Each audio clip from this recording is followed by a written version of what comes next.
A paz do Senhor, queridos professores e professoras, estamos aqui em mais uma aula para a gente trocar algumas ideias, para a gente aplicar durante todas as nossas aulas, certo? Hoje estamos na lição de número 11, que tem por título O Papai do Céu não gosta de mentira. E sempre começa a aula com a oração, é primordial. Começa a aula das crianças com a oração, falando com o Papai do Céu e agradecendo a Ele por tudo que Ele tem feito na nossa vida. Antes da aula, os professores podem se consagrar, se preparar espiritualmente para cada aula, porque é o momento de uma guerra espiritual que a gente está ali enfrentando, lutando contra algumas coisas que já foram colocadas na mente das crianças durante a escola ou em outros ambientes.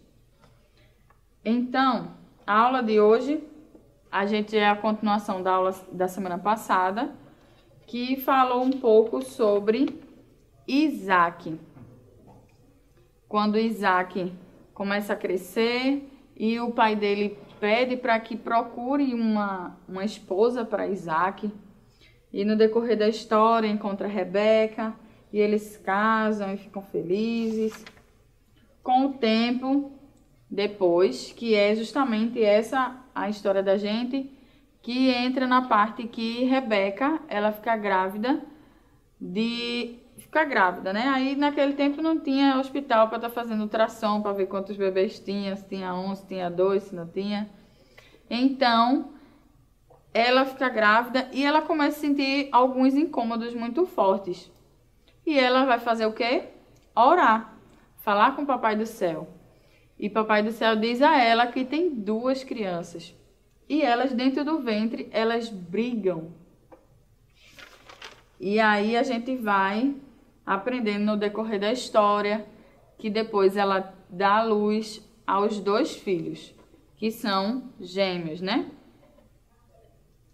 Um é Jacó e o outro é Esaú. Esaú é diferente de Jacó na aparência física e também no seu comportamento. Esaú, ele nasceu ruivo, certo? E Jacó, ele nasceu moreno, né? Que é o que a Bíblia fala. E eles são gêmeos. Mas gêmeos tem essa questão de diferença. Um nasce primeiro do que o outro, né? Que os dois não saem de uma vez só. Então, você vai explicar também a questão da primogenitura de antigamente. Essa questão da primogenitura, que o primogênito, o que nasce primeiro, ele tinha alguns privilégios, né? Que a nossa lição, ela dá um aprofundamento nessa parte dos gêmeos na página 54, né? Que o primogênito, ele tinha direito de herdar tudo que os pais tinham. Ele tinha poder sobre tudo que os pais tinham quando os pais morressem. E você vai decorrendo a história, aí vai explicando que Jacó, ele gostava mais de ficar na cozinha, fazendo as comidas. Mas Esaú, ele gostava de caçar. E aí você vai contando toda aquela questão de que um vivia mais no campo e o outro vivia na cozinha. E no decorrer tem aquela questão da bênção, que é justamente a bênção do primogênito que era recebida antigamente como um momento de um contrato. Não um contrato físico, né? Mas contrato. A bênção significaria um contrato de que ali estava se concretizando que o primogênito iria herdar tudo e ia comandar tudo depois que os pais morressem. E aí a gente vai ver, né, que há uma questão de inveja entre um irmão e outro. Aí o que acontece? Esaú está no campo, chega, Jacó está cozinhando um ensopado e Esaú pede um pouquinho. Aí Jacó faz assim: eu lhe dou, mas se você abrir mão da primogenitura e eu receber a bênção no seu lugar. Aí Esaú, de olho no ensopado, na comida, apenas esqueceu da primogenitura e deu a Jacó. Aí nisso ocorreu aquela questão da mentira, que foi Jacó se passou por Esaú para ganhar a bênção de Isaac, que Isaac já estava velho, já estava sem enxergar, e ele vai lá, a mãe dele, Rebeca, ainda ajuda ele, coloca as peles no corpo dele, para que quando Isaac tocasse no braço de Jacó, sentisse e percebesse e fosse enganado achando que era Esaú. E aí, nessa questão da mentira, você finaliza a história falando sobre isso e explica para as crianças, reforça para elas que Deus ele não se agrada da mentira. E o coração dele vai ficar como que a gente sempre ensina no plano da salvação. É uma das coisas que impedem a gente de chegar no céu. Quando a gente comete o pecado, começa a encher o nosso coração de pecado, nosso coração ele começa a ficar sujo e a gente não pode ir para o céu se o nosso coração estiver cheio de pecado. A gente vai reforçando isso neles. E uma coisa que a gente pode, ao final da história, reforçar com eles, que é uma coisa visual para eles, essa questão da mentira e de falar a verdade, é a questão do trânsito. Aí eu trouxe esse visual de carro, né? De um caminhão que tem o versículo, que é a memorização, que está escrito lá no livro de Levítico, capítulo 19, versículo 11, que diz o seguinte: não minta e não engane os outros. E a gente pode fazer uma semelhança dessa questão de falar a verdade e mentira com o semáforo. A gente pode utilizar o semáforo. Se a gente fala muita mentira, se a gente briga muito, se a gente arenga muito com o colega, a gente tem que parar. Assim como a gente está no trânsito, a gente precisa parar quando o sinal fica vermelho.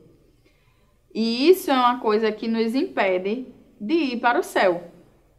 Mas, se a gente falar coisas boas, falar sempre a verdade, não arengar com os nossos colegas, obedecer sempre, a gente, tá no sinal verde. Então, a gente pode continuar caminhando, pode continuar crescendo no conhecimento, na graça, para que um dia a gente possa morar no céu com Deus.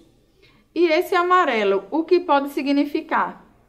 Pode significar os nossos pensamentos. A gente ainda não efetuou a mentira, a gente ainda não efetuou a briga, mas às vezes a gente tem uns pensamentos muito ruins, que é justamente esse amarelo. Então a gente precisa ficar atento a esses pensamentos ruins. E quando vier à nossa mente, a gente pode orar e pedir a Deus para que tire esses pensamentos ruins, para que a gente continue fazendo sempre coisas boas e assim a gente possa continuar na caminhada para chegar até o céu com Deus, certo?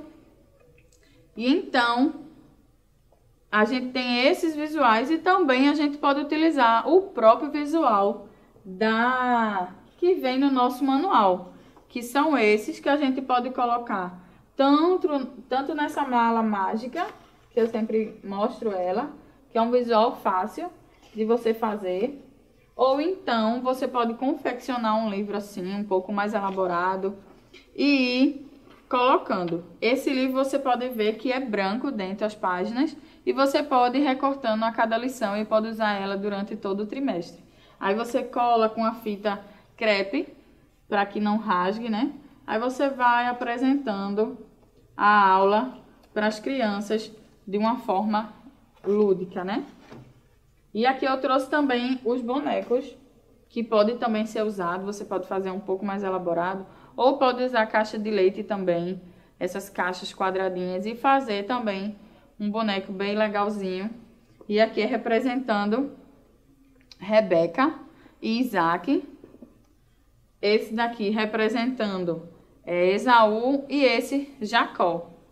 E aí você vai desenvolvendo a sua aula de acordo com o que Deus vai direcionando você e vai orientando. Na atividade da lição 11, a primeira atividade é para você ligar cada um, a imagem, né, de cada um, do que eles gostavam de fazer.